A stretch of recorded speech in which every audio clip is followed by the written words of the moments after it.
AUM नमो नारायणाय। स्वागत है आपका कृष्णा टेल्स चैनल पर। मैं आपका अपना मित्र हूं और आज हम उस दिव्य संदेश पर बात करने जा रहे हैं जिसने न सिर्फ अर्जुन का जीवन बदल दिया बल्कि पूरे संसार को कर्म का अर्थ सिखाया। कर्म करो, फल की चिंता मत करो। हम सब जीवन में मेहनत करते हैं, सपने देखते हैं, सफलता चाहते हैं। कभी पढ़ाई के लिए, कभी नौकरी के लिए, कभी किसी अपने के लिए।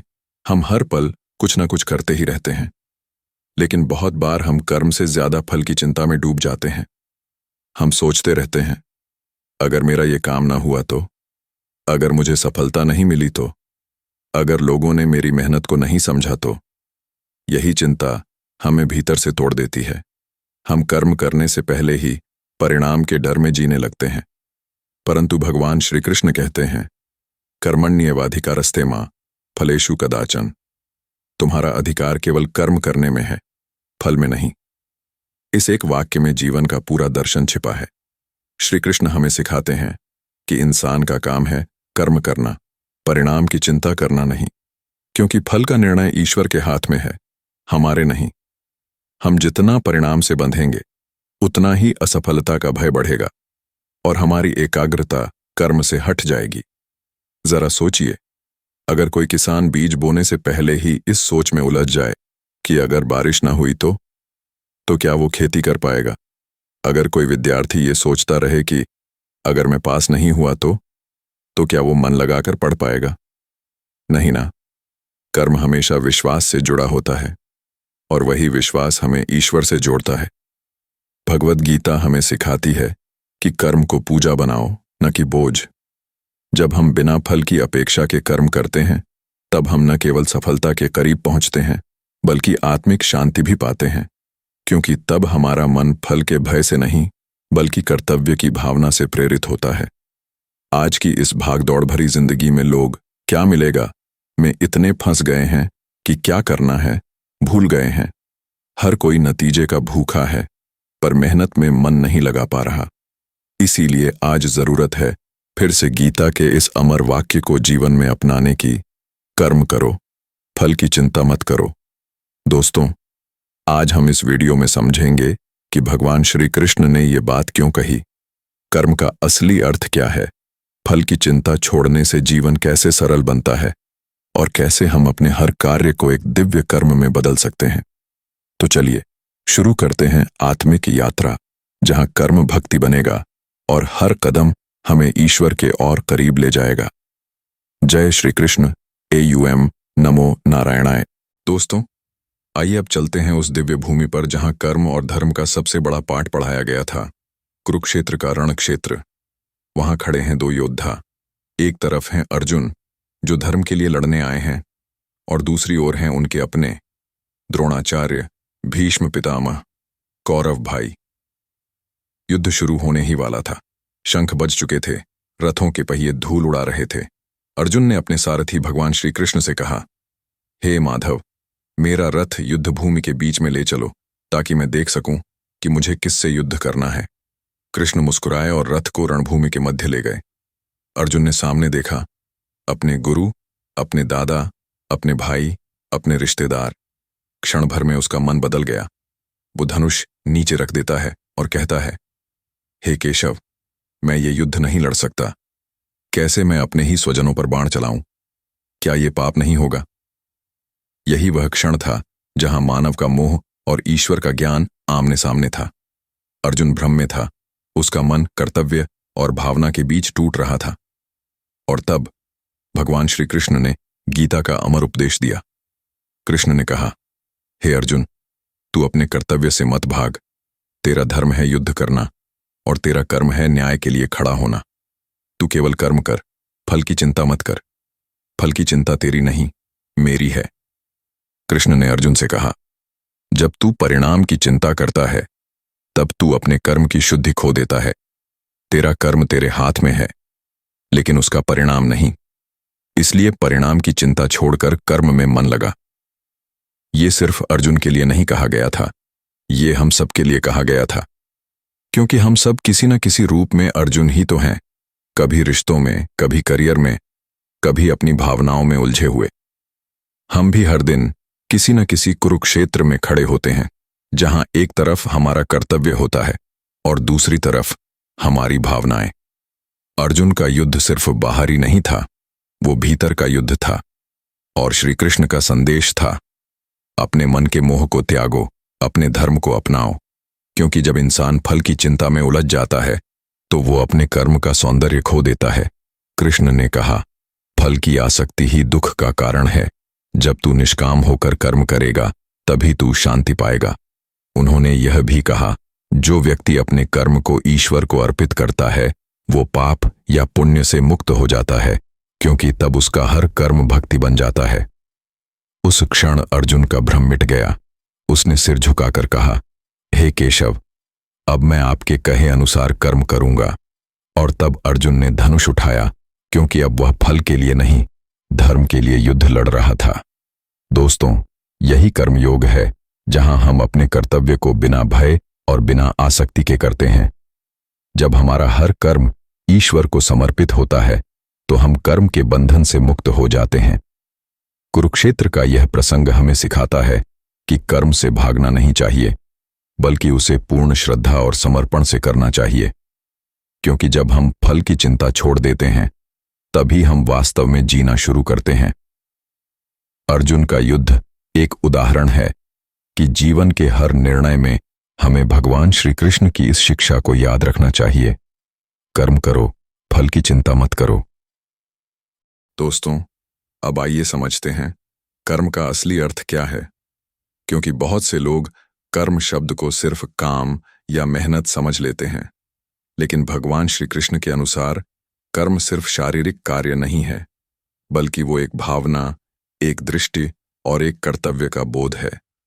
कर्म का मतलब है कर्तव्य का पालन करना, अपने धर्म के अनुसार कार्य करना और उसे ईश्वर को समर्पित भाव से करना। जब हम यह समझ जाते हैं तभी हम कर्मयोग को समझ पाते हैं। भगवद गीता में श्री कृष्ण ने कहा है, कर्म ही मनुष्य का धर्म है। संसार कर्म से चलता है और कर्म ही मुक्ति का मार्ग है। हम हर दिन अनगिनत कर्म करते हैं। उठना, बोलना, सोचना, काम करना, किसी की मदद करना, यहां तक कि किसी के प्रति हमारी भावना रखना भी एक कर्म है। हर विचार, हर निर्णय, हर क्रिया, ये सब कर्म की ही अभिव्यक्ति है। लेकिन फर्क इस बात से पड़ता है कि हमारा कर्म कैसे है। श्री कृष्ण ने कर्म को 3 भागों में बांटा है। एक सत्कर्म, शुभ कर्म, वो कर्म जो प्रेम, दया, सेवा और निस्वार्थ भाव से किए जाए, जैसे किसी की मदद करना, दूसरों के लिए अच्छा सोचना, किसी को ज्ञान देना या समाज के लिए कुछ अच्छा करना।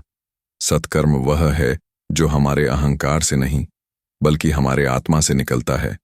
जब हम सत्कर्म करते हैं तो हमें भीतर से आनंद और शांति मिलती है। वो शांति जो पैसे या नाम से नहीं, बल्कि आत्मसंतोष से आती है। 2 विकर्म, अधर्मिक कर्म, वो कर्म जो किसी को दुख देने वाले हों, छल या स्वार्थ से भरे हों। ऐसे कर्म जो किसी के अधिकार को छीने या दूसरों का नुकसान करें। विकर्म हमें धीरे धीरे नीचे की ओर ले जाते हैं, क्योंकि वे मन को अशांत और आत्मा को दूषित करते हैं। भगवान कहते हैं, विकर्म से व्यक्ति स्वयं अपने कर्मों का बंधन बन जाता है। यानी जब हम गलत कर्म करते हैं तो वही कर्म बाद में हमारे लिए दुख का कारण बनते हैं। 3 अकर्म, निष्काम कर्म, यह गीता का सबसे ऊंचा सिद्धांत है। अकर्म का मतलब कुछ न करना नहीं है, बल्कि ऐसा कर्म करना जिसमें कोई स्वार्थ न हो, कोई अपेक्षा न हो।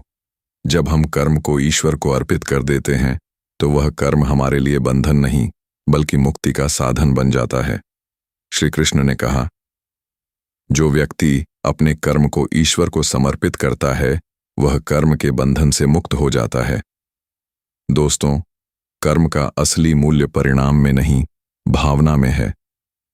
एक ही काम 2 लोग कर सकते हैं, एक स्वार्थ के लिए और दूसरा सेवा के लिए, लेकिन दोनों के कर्मों का फल अलग होगा। उदाहरण के लिए, अगर कोई गरीब को दान इस सोच से देता है कि लोग मुझे अच्छा कहेंगे, तो वह कर्म फल की इच्छा से जुड़ा है। लेकिन अगर कोई व्यक्ति दया और प्रेम से दान करता है तो वो कर्म निष्काम है और वही सच्चा कर्म है। कर्म का सौंदर्य इस बात में है कि हम कैसे करते हैं, न कि क्या करते हैं। कृष्ण कहते हैं, कर्म करते समय मन में मैं कर रहा हूं की भावना मत रखो। सोचो, यह ईश्वर के माध्यम से हो रहा है। यही कर्मयोग का सार है। जब हम कर्म को पूजा मान लेते हैं तो हर कार्य एक साधना बन जाता है। चाहे वो खाना बनाना हो, बच्चों को पढ़ाना हो या किसी की मदद करना, अगर हम उसे प्रेम और समर्पण से करें तो वही हमारे लिए ईश्वर की आराधना बन जाती है। कृष्ण कहते हैं, निष्काम कर्म ही सच्ची भक्ति है, क्योंकि जब हम बिना अपेक्षा के कर्म करते हैं तो हम न केवल बाहरी रूप से सफल होते हैं बल्कि भीतर से भी मुक्त हो जाते हैं। तब हमारे मन में कोई भय नहीं रहता, न असफलता का डर, न सफलता का गर्व। कर्म ही मनुष्य को ईश्वर तक पहुंचाता है, क्योंकि ईश्वर तक पहुंचने का रास्ता मंदिर या पर्वतों से नहीं बल्कि अपने कर्मों से होकर जाता है। इसलिए श्री कृष्ण हमें सिखाते हैं, कर्म को बोझ मत समझो, कर्म को अवसर मानो। हर दिन, हर क्षण, हर कार्य ईश्वर को अर्पित कर दो। और जब तुम ऐसा कर पाओगे तब तुम्हारा जीवन ही एक पूजा बन जाएगा। दोस्तों, कर्म का अर्थ समझने के बाद अब समय है अगला कदम जानने का। फल की चिंता क्यों न करें, क्योंकि यही चिंता हमें कर्म से भटकाती है और यही हमें दुखी बनाती है। दोस्तों, अब सवाल ये उठता है, भगवान श्री कृष्ण ने क्यों कहा कि फल की चिंता मत करो? क्या इंसान को अपने परिणाम के बारे में नहीं सोचना चाहिए? क्या मेहनत करने के बाद सफलता की इच्छा रखना गलत है? नहीं, बिल्कुल नहीं। सफलता की इच्छा रखना गलत नहीं है, परंतु उस इच्छा में बंध जाना, फल पर अत्यधिक आसक्ति रखना, यही दुख की जड़ है। भगवान श्री कृष्ण ने अर्जुन को यह समझाया था कि जब इंसान अपने कर्म का फल पहले से सोचने लगता है तो उसका मन भय, चिंता और असंतोष से भर जाता है। और जब मन अशांत होता है तो हमारा कर्म कभी पूर्ण नहीं हो पाता। हम सब ने यह अनुभव किया है, जब हम किसी काम को केवल परिणाम के डर से करते हैं तो उस काम में हमारी रचनात्मकता, हमारी लगन और हमारा आनंद खो जाता है। हम कर्म नहीं करते बल्कि केवल डर से काम करते हैं।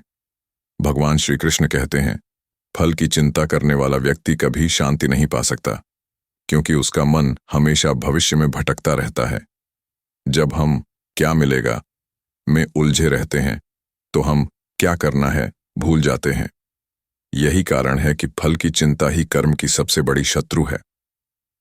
फल की चिंता मन को कमजोर करती है। चिंता हमारे मन की शक्ति को नष्ट कर देती है। जो व्यक्ति हर समय परिणाम के बारे में सोचता है वह वर्तमान क्षण में जी ही नहीं पाता। वह भविष्य की कल्पनाओं में इतना उलझ जाता है कि अपने आज के कर्म को सही से नहीं कर पाता।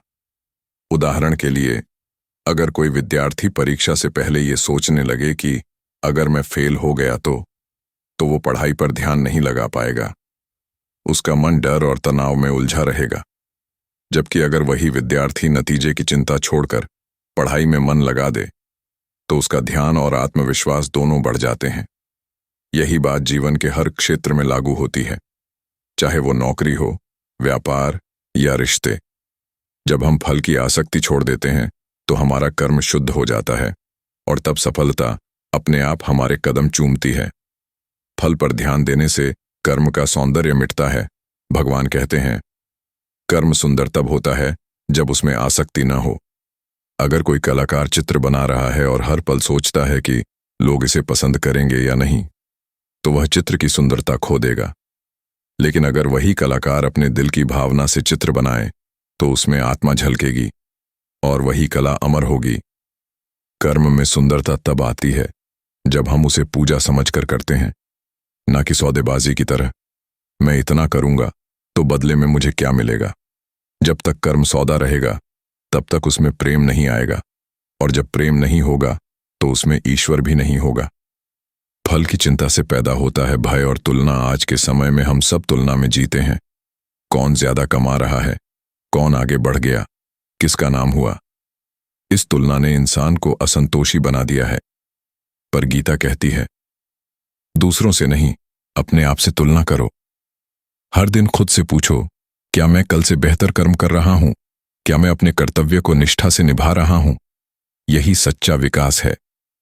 जब हम फल की चिंता छोड़ते हैं तो तुलना और भय दोनों समाप्त हो जाते हैं। फिर कर्म में आनंद आता है। और जब कर्म में आनंद आता है तो फल अपने आप मधुर बन जाता है। फल की चिंता छोड़ने का अर्थ लापरवाही नहीं है। बहुत से लोग सोचते हैं, अगर हमें फल की चिंता नहीं करनी है तो फिर मेहनत क्यों करें? लेकिन यह गलत समझ है। कृष्ण कभी यह नहीं कहते कि मेहनत मत करो।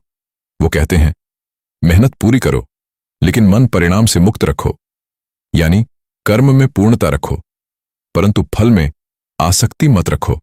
ये वैसा ही है जैसे कोई माली पौधों को सींचता है, लेकिन उसे यह पता नहीं होता कि कौन सा फूल कब खिलेगा। फिर भी वह प्रेम से रोज पानी देता है, देखभाल करता है, क्योंकि उसे अपने कर्म पर भरोसा है। फल कब मिलेगा यह प्रकृति पर छोड़ देता है, और यही सच्चा कर्मयोगी होता है। ईश्वर पर भरोसा रखो, श्री कृष्ण कहते हैं। जब तुम अपना कर्म मुझे समर्पित कर देते हो, तब मैं स्वयं तुम्हारे फल का ध्यान रखता हूं।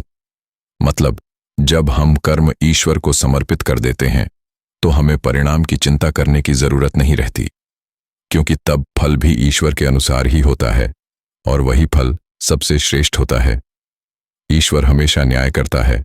वो कभी मेहनत का अपमान नहीं होने देता, लेकिन वो फल तब देता है जब समय सही होता है। इसलिए जो कर्मयोगी होता है वो अधीर नहीं होता, वो धैर्यवान होता है। दोस्तों, फल की चिंता छोड़ देना ही मुक्ति की शुरुआत है, क्योंकि चिंता का मतलब है।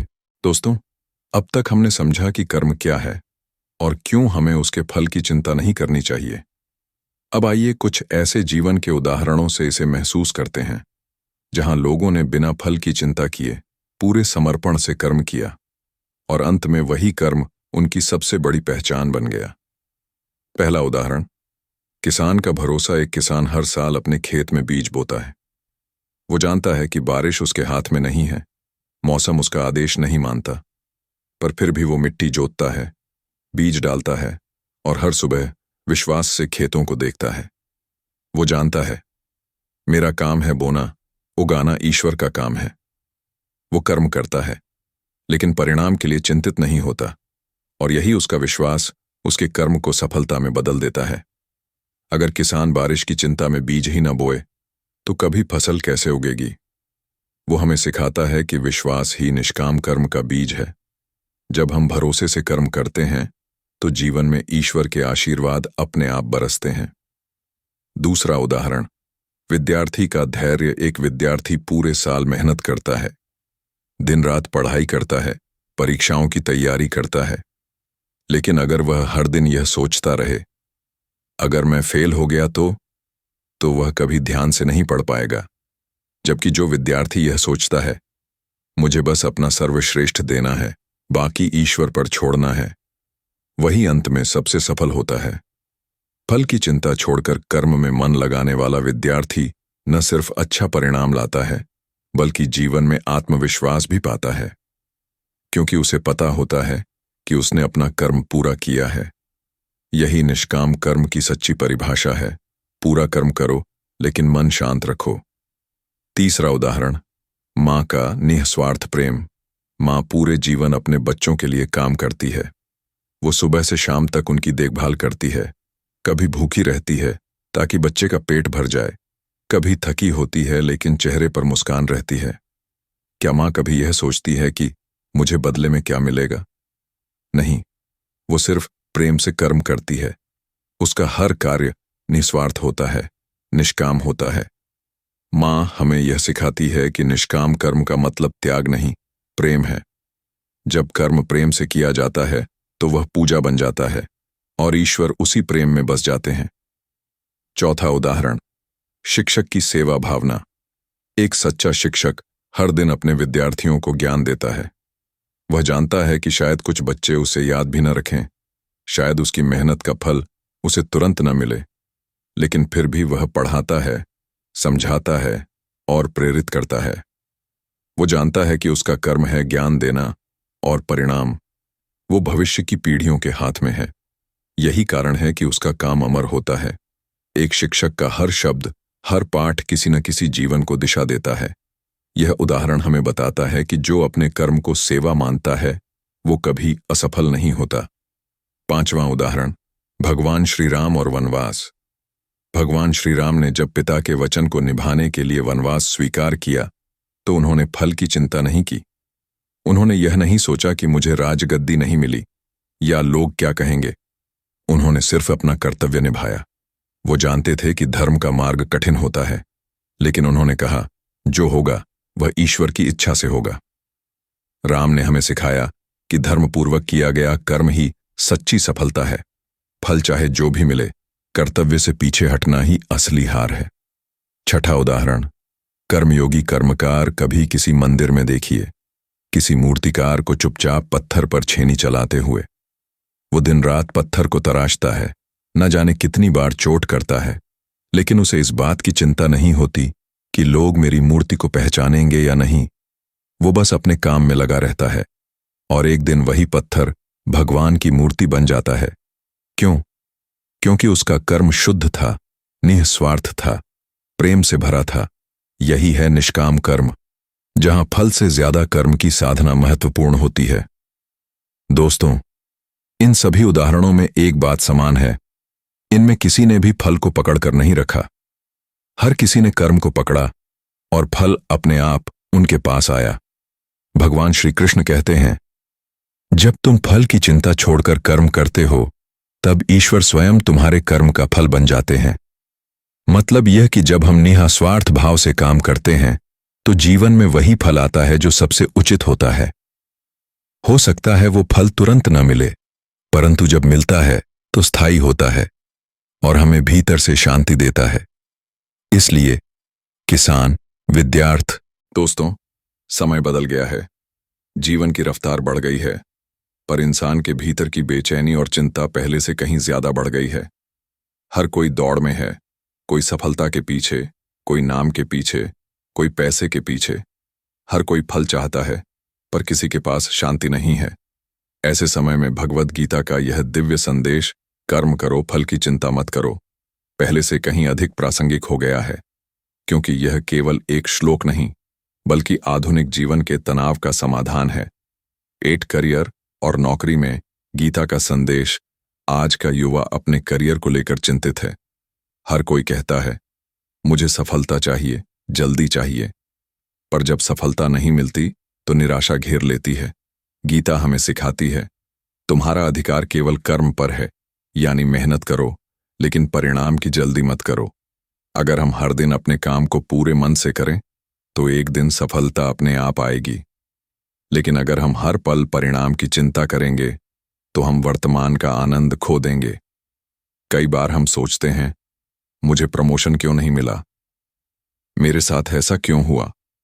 लेकिन जब हम फल की चिंता छोड़ देते हैं और अपने कार्य में पूरी निष्ठा से जुट जाते हैं तो परिणाम धीरे धीरे परिपक्व होकर हमारे पास लौट आता है। जीवन में जो भी मिलेगा समय पर मिलेगा, बस कर्म सच्चा होना चाहिए। 2. व्यापार और धन के क्षेत्र में गीता का सिद्धांत। व्यापार में हर कोई लाभ चाहता है, पर अगर व्यापारी सिर्फ लाभ के पीछे भागेगा तो वो सत्य और सेवा की भावना खो देगा। भगवान श्री कृष्ण कहते हैं, जो अपने कर्म को धर्म के अनुरूप करता है वही सच्चे अर्थों में सफल होता है।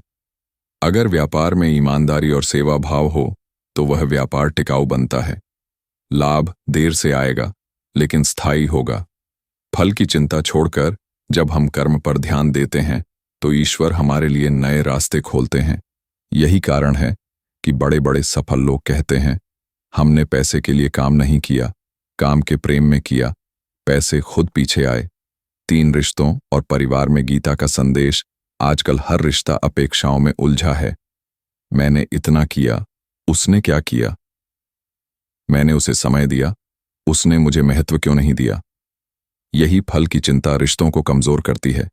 गीता कहती है, जब कर्म बिना अपेक्षा के किया जाता है तब प्रेम स्थायी होता है।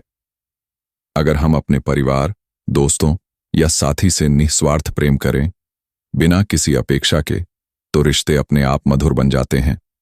रिश्तों में संतुलन तब आता है जब हम फल नहीं, भावना देखते हैं। माँ जब बच्चे से प्रेम करती है तो वो बदले में कुछ नहीं चाहती। वही निस्वार्थता हर रिश्ते में अपनानी चाहिए। 4. मानसिक शांति और आत्मनियंत्रण में गीता का प्रभाव। आज का इंसान सब कुछ पा लेना चाहता है पर खुद को खो देता है। तनाव, चिंता, अवसाद, ये सब फल की चिंता के परिणाम हैं। गीता कहती है, जिसका मन अपने कर्म में स्थिर है वही सच्चा योगी है। जब हम कर्म में आनंद ढूंढते हैं तो मन स्वतः शांत हो जाता है। ध्यान, प्रार्थना और सेवा, ये 3 चीजें हमें फल से हटाकर कर्म में लगाती हैं। अगर हम रोज सुबह 10 मिनट गीता का कोई एक श्लोक पढ़ें या बस यह सोचें कि आज मैं अपना कर्तव्य पूरे मन से करूंगा, तो हमारा मन धीरे धीरे शांत होने लगता है। 5 तनाव और असफलता से निपटने का उपाय। अक्सर जब असफलता मिलती है तो हम सोचते हैं, मेरे कर्म का क्या फायदा हुआ। लेकिन याद रखिए, कर्म का फल हमेशा तुरंत नहीं मिलता। कई बार ब्रह्मांड हमें परखता है कि क्या हम अपने कर्म में अडिग हैं या नहीं। जैसे बीज बोने के बाद फल आने में समय लगता है, वैसे ही कर्म का फल भी समय पर ही आता है। अगर हम अधीर हो जाएं, तो खुद ही अपने प्रयास का फल अधूरा कर देते हैं। इसलिए गीता कहती है, धैर्य ही सच्ची शक्ति है। जो व्यक्ति निष्काम होकर कर्म करता है वो असफलता से भी सीखता है और दोबारा प्रयास करता है, और यही पुनः प्रयास ही सफलता की सीढ़ी बन जाता है। 6. जीवन में निष्काम कर्म कैसे अपनाएं? यह बात सुनने में आसान है, पर जीवन में अपनाना थोड़ा कठिन लगता है। फिर भी कुछ छोटे कदम इसे संभव बना सकते हैं। 1. हर दिन की शुरुआत प्रार्थना से करें। हे प्रभु, आज मैं जो भी करूं उसे आपके चरणों में अर्पित करता हूं। 2. कर्म को सेवा समझें, काम नहीं, चाहे वो दफ्तर का काम हो या घर का, उसे कर्तव्य मानकर करें, बोझ नहीं। 3. फल के बजाय प्रक्रिया पर ध्यान दें। सोचिए, क्या मैं आज सही दिशा में कर्म कर रहा हूं? बस इतना जानना काफी है। 4. धैर्य रखें, सफलता समय पर। दोस्तों, अब जब हमने समझ लिया कि कर्म क्या है और क्यों फल की चिंता नहीं करनी चाहिए, तो अगला कदम है निष्काम कर्म का रहस्य जानना। निष्काम कर्म का मतलब है कर्म करना, लेकिन उसके फल से पूरी तरह मुक्त रहना। यानी कर्म करें, पर उसमें कोई स्वार्थ या अपेक्षा न रखें। श्री कृष्ण कहते हैं, निष्काम कर्म ही सच्चा कर्म है। जो व्यक्ति फल की चिंता छोड़कर कर्म करता है वही अपने जीवन में स्थायी शांति पाता है। लेकिन इसका रहस्य केवल इतना नहीं है। जब हम निष्काम होकर कर्म करते हैं तो हमारे मन, भाव और ऊर्जा तीनों एक धारा में बहने लगते हैं। मन स्थिर होता है, भाव उन्नत होते हैं और कर्म प्रभावशाली बन जाते हैं। एक मन को मुक्त करना निष्काम कर्म का पहला रहस्य है। मन को फल की चिंता से मुक्त करना। जब हम हर दिन यह सोचते हैं कि मुझे क्या मिलेगा, तो मन तनाव, भय और असुरक्षा में फंस जाता है। लेकिन जब हम कहते हैं, मैं अपना कर्म करूंगा, फल ईश्वर के हाथ में है, तो मन शांत हो जाता है। मन की शांति से हमारा ध्यान केवल कर्म पर केंद्रित रहता है, और जब ध्यान कर्म पर होता है तो कर्म की गुणवत्ता बढ़ती है। तो कर्म को भक्ति बनाना निष्काम कर्म का दूसरा रहस्य है। कर्म को भक्ति की तरह करना। जब हम किसी काम को सेवा और प्रेम से करते हैं तो वह कर्म पूजा बन जाता है। जैसे कोई माली अपने फूलों को प्यार से सींचता है, वैसे ही हम अपने कर्म को प्रेम से करें। गीता में कहा गया है, जो व्यक्ति अपने कर्म को ईश्वर को अर्पित करता है वह पाप और पुण्य के बंधन से मुक्त हो जाता है। यानी निष्काम कर्म इंसान को आत्मिक स्वतंत्रता देता है। हम न केवल परिणाम से मुक्त होते हैं, बल्कि हमारे भीतर संतोष और आनंद भी आता है। 3. भय और लालच से मुक्ति। निष्काम कर्म का तीसरा रहस्य, भय और लालच से मुक्ति। जब हम फल की चिंता करते हैं तो लालच और भय हमारे कर्म को प्रभावित करते हैं। हम अनुचित तरीके अपनाने लगते हैं या डर के कारण काम अधूरा छोड़ देते हैं। लेकिन जब हम निष्काम होते हैं तो कर्म स्वाभाविक रूप से सही दिशा में चलता है। भय नहीं होता, लालच नहीं होता, केवल कर्तव्य और प्रेम होता है। 4.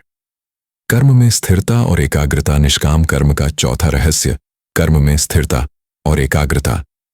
जब मन फल की चिंता से मुक्त होता है तो हम अपने कर्म में पूरी तरह डूब जाते हैं। हमारी ऊर्जा, समय और सोच सब एक जगह केंद्रित होती है। इस एकाग्रता से कर्म न केवल सफल होता है, बल्कि उसका प्रभाव दूसरों पर भी सकारात्मक पड़ता है। जैसे सूरज की किरणें ध्यान से लगी हुई हों, वैसे ही हमारा कर्म भी पूरे जीवन में चमकता है। 5. ईश्वर के करीब होना सबसे बड़ा रहस्य। निष्काम कर्म व्यक्ति को ईश्वर के सबसे करीब ले जाता है। जब हम फल की चिंता छोड़कर कर्म करते हैं तो हमारा अहंकार कमजोर पड़ता है। हम खुद को ईश्वर का एक माध्यम मानने लगते हैं। हमारा हर कर्म प्रार्थना बन जाता है। गीता में कहा गया है, जो व्यक्ति अपने कर्म को ईश्वर को अर्पित करता है वही मेरे निकट होता है। मतलब निष्काम कर्म न केवल सफलता का मार्ग है बल्कि यह भक्ति और आध्यात्मिक उन्नति का मार्ग भी है। 6. निष्काम कर्म और सच्चा सुख। दोस्तों, अंत में निष्काम कर्म का सबसे बड़ा रहस्य है सच्चा सुख। फल की चिंता करने वाला व्यक्ति कभी संतुष्ट नहीं होता, लेकिन जो व्यक्ति निष्काम होकर कर्म करता है उसका मन शुद्ध और स्थिर होता है। वो हर पल अपने कर्म में आनंद पाता है और यही आनंद सच्चा सुख है। यह सुख अस्थायी नहीं, न ही परिस्थितियों पर निर्भर है। यह स्थायी है क्योंकि यह मन की शांति और ईश्वर के साथ जुड़े होने से आता है। दोस्तों, अब हम समझ गए कि निष्काम कर्म केवल एक आदर्श नहीं है, यह जीवन जीने का तरीका, मन की शांति का सूत्र और ईश्वर के निकट जाने का मार्ग है। कर्म करो, फल की चिंता मत करो। जब तुम ऐसा करोगे तो जीवन का हर पल एक पूजा बन जाएगा, हर कर्म एक भक्ति बन जाएगा और तुम स्वयं ईश्वर के सबसे करीब पहुंच जाओगे। दोस्तों, अक्सर लोग कहते हैं, ये मेरा भाग्य है, कुछ नहीं कर सकता, या फिर सफलता मेरे हाथ में नहीं है, यह तो भगवान और किस्मत पर निर्भर है। लेकिन भगवान श्री कृष्ण हमें गीता में स्पष्ट रूप से बताते हैं, भाग्य केवल कर्म का परिणाम है। कर्म वही बीज है जो हम बोते हैं और भाग्य वही फल है जो समय पर पककर हमारे सामने आता है। एक कर्म ही भाग्य बनाता है। सोचिए, अगर कोई किसान मेहनत करता है और बीज बोता है तो क्या उसे फल मिलने की संभावना नहीं बढ़ती? बिल्कुल बढ़ती है। और अगर कोई व्यक्ति अध्ययन करता है तो उसकी सफलता का रास्ता खुद ब खुद खुलता है। कर्म ही वह साधन है जिससे हम अपने भाग्य को आकार देते हैं। यदि हम निष्काम और ईमानदारी से कर्म करें तो भाग्य भी हमारे पक्ष में होगा।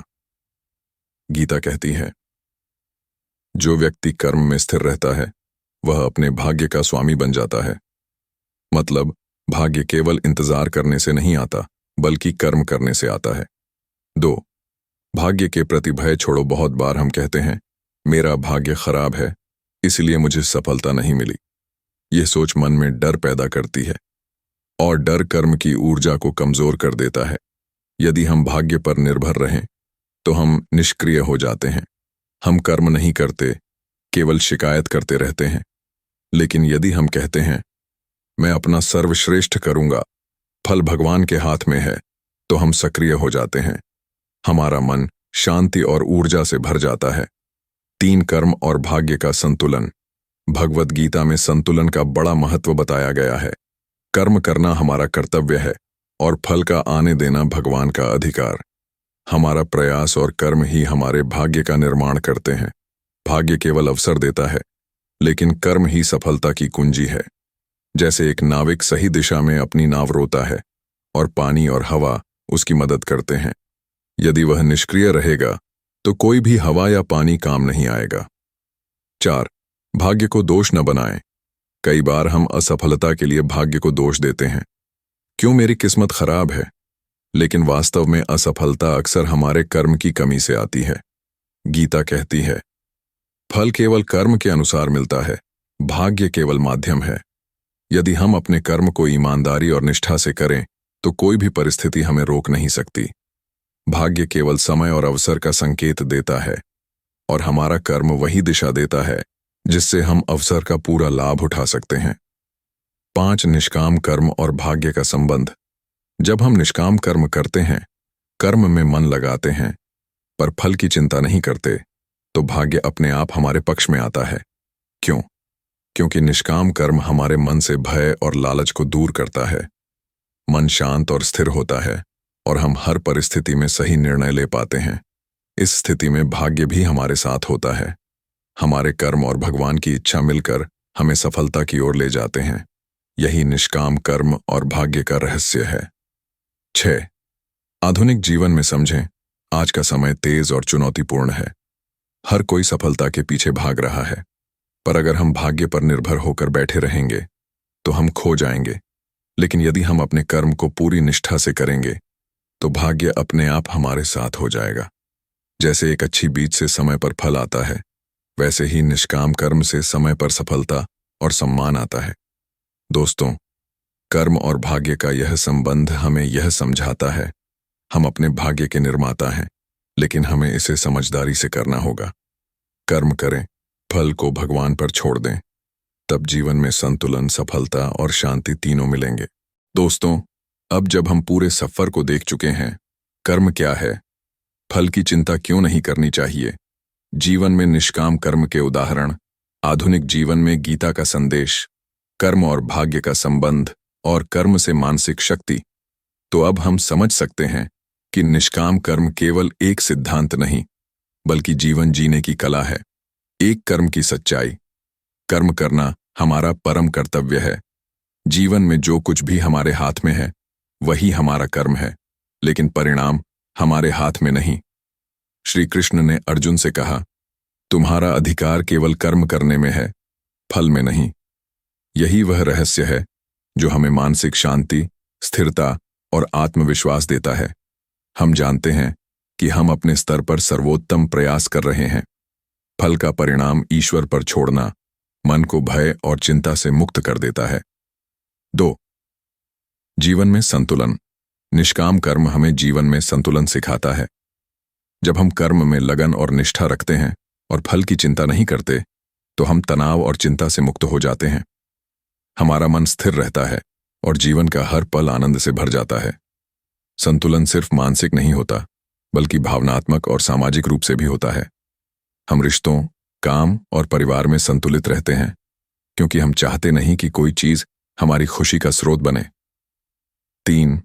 मानसिक शक्ति और आत्मविश्वास। निष्काम कर्म हमारी मानसिक शक्ति को बढ़ाता है। हमारे निर्णय स्पष्ट होते हैं, हमारे विचार सकारात्मक होते हैं और हम हर चुनौती का सामना साहस और धैर्य के साथ कर सकते हैं। कर्म से मन स्थिर होता है, भावों का नियंत्रण आता है और आत्मविश्वास अपने आप बढ़ता है। यह शक्ति न केवल हमारे लिए, बल्कि समाज और परिवार के लिए भी लाभकारी होती है। 4. कर्म और भाग्य का सही दृष्टिकोण। हमारे भाग्य का निर्माण हमारे कर्म से ही होता है। भाग्य केवल अवसर देता है, लेकिन सफलता और परिणाम हमारे कर्म पर निर्भर करते हैं। यदि हम निष्काम होकर कर्म करते हैं, तो भाग्य अपने आप हमारे साथ आता है। हम निष्क्रिय नहीं रहते, डर और लालच से मुक्त रहते हैं और हर परिस्थिति का सामना आत्मविश्वास के साथ करते हैं। 5. जीवन में प्रेम और सेवा का भाव। निष्काम कर्म का सार है प्रेम और सेवा। हम अपने कर्म को प्रेम से करें, न कि स्वार्थ से। हम दूसरों के लिए काम करें, न कि केवल अपने लिए। जब कर्म में प्रेम और सेवा होती है तो वह पूजा बन जाता है और हमें सच्चा संतोष मिलता है। माँ, शिक्षक, किसान, कलाकार, ये सभी हमें यही दिखाते हैं कि कर्म में प्रेम और निस्वार्थता जीवन को अमूल्य बनाती है। 6. आधुनिक जीवन में निष्काम कर्म। आज के इस तेज और चुनौतीपूर्ण जीवन में हम आसानी से तनाव, भय और असफलता में फंस सकते हैं। लेकिन यदि हम निष्काम कर्म को अपनाएं, हर काम को पूरी निष्ठा से करें, फल की चिंता न करें, मन को शांत और स्थिर रखें, तो जीवन में स्थायी सफलता, संतोष और मानसिक शक्ति मिलती है। गीता का यह संदेश आज भी उतना ही प्रासंगिक है जितना 2000 साल पहले था। कर्म और फल के संतुलन को समझना, मन को नियंत्रित करना और प्रेम से काम करना, यही हमारी सफलता और शांति का मूल मंत्र है। 7. अंतिम संदेश। दोस्तों, आज से अपने जीवन में इसे अपनाएं। कर्म करो पूरी निष्ठा और लगन से। फल की चिंता छोड़ दो, ईश्वर पर भरोसा रखो, मन को शांत रखो, भावनाओं और लालच से मुक्त रहो। हर कर्म को प्रेम और सेवा की भावना से करो। जब हम यह नियम अपनाएंगे तो जीवन का हर पल एक भक्ति बन जाएगा, हर कर्म एक पूजा बन जाएगा और हम सच्चे अर्थ में स्वतंत्र और आनंदित बन जाएंगे। दोस्तों, यही है निष्काम कर्म का सार। कर्म करो, फल की चिंता मत करो। इस मंत्र को अपने जीवन में अपनाएं और देखिए कैसे आपका जीवन शांति, संतोष, सफलता और प्रेम से भर जाता है। ओम नमो नारायण नमः।